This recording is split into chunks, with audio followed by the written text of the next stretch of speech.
Okay, so again, I just wanted to remind you, I'm reading these as if I was still in India, but this is after the trip.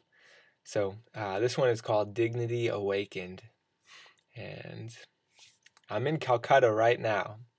After a relaxing, long 23-hour train ride and an hour and a half in a lost taxi, I have found my destination. It was very difficult having to say goodbye to the orphans, as you might imagine.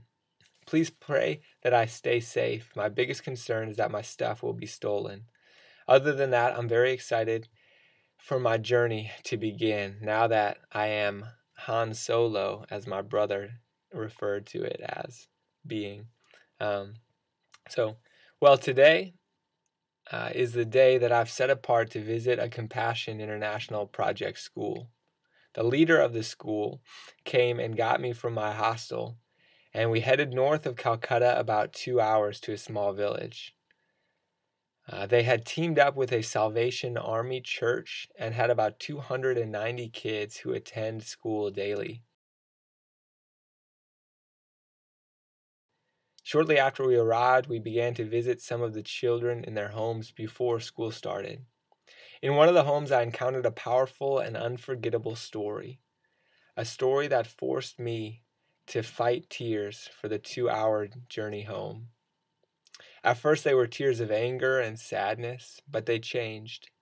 They turned into tears of passion as I began to realize that I have the power to do something to fight against injustice in this world. I also have the power to inspire others to fight alongside of me. Just thinking about the possibilities of that my future hold as I pursue a life committed to this, that brought tears to my eyes that were actually harder to fight than the first tears of sadness. So, my only fear is that I cannot portray the feeling of these moments as accurately as they were felt. But I can only pray that you are also impassioned as well. I hope that this story and other hard things in your life will be fuel that allow you to push on instead of being roadblocks to bitterness. So, entering a small 9 by 9 wooden hut, I met a short girl about the age of 22, and her name I find out to be was Chandadesh. Next to her are two young boys. One of them is just barely a foot shorter than her. I later come to find out that they are both her children. She is a maid in two other small huts in the area, and she cleans and cooks for them, and she makes about 80 cents a day for her and her two sons. I then asked what her husband does, and she said, I began to go to church where my sons are now getting schooling, and he didn't like that. He left, and we aren't sure where he is right now. They had heard that he had remarried, probably just to get another dowry of another family, and also another young girl to molest.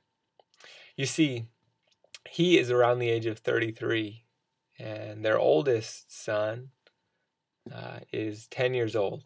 And that means that at the age of about 12, this beautiful, innocent girl was forced to have sex with a 23-year-old because she's now 22 and he's 10 years old. So she was 12 when she got pregnant with him. Something about that just made my stomach turn, and the lack of emotion in Chandadesh's face didn't really ease my bewilderment. But because someone chose to sponsor this 10-year-old and give him an education and food and medical care and emotional support, and also allow him to hear the gospel, it's radically changed his life. He wants to become a doctor so that he can help those who are suffering in his village. The mother has now become a Christian and now understands that there are people in this world that actually care about her, along with the creator of the universe. I can't imagine what their life would be like without Compassion International. So Mother Teresa, she says that loneliness and the feeling of being unwanted is the worst poverty. I guess just in case you might be interested in sponsoring a child, just definitely check out compassion.com. And then I just have one verse in Matthew chapter 10. Well, it's a couple verses. Matthew chapter 10, just covering up the mic. Matthew chapter 10, verses 34 through 39. It says, "Do not suppose that I have come to bring peace to the earth. I did not come to bring peace, but a sword.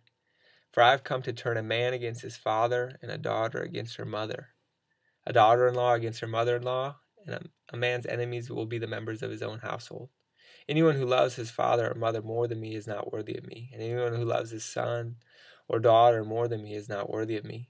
And anyone who does not take up his cross and follow me is not worthy of me.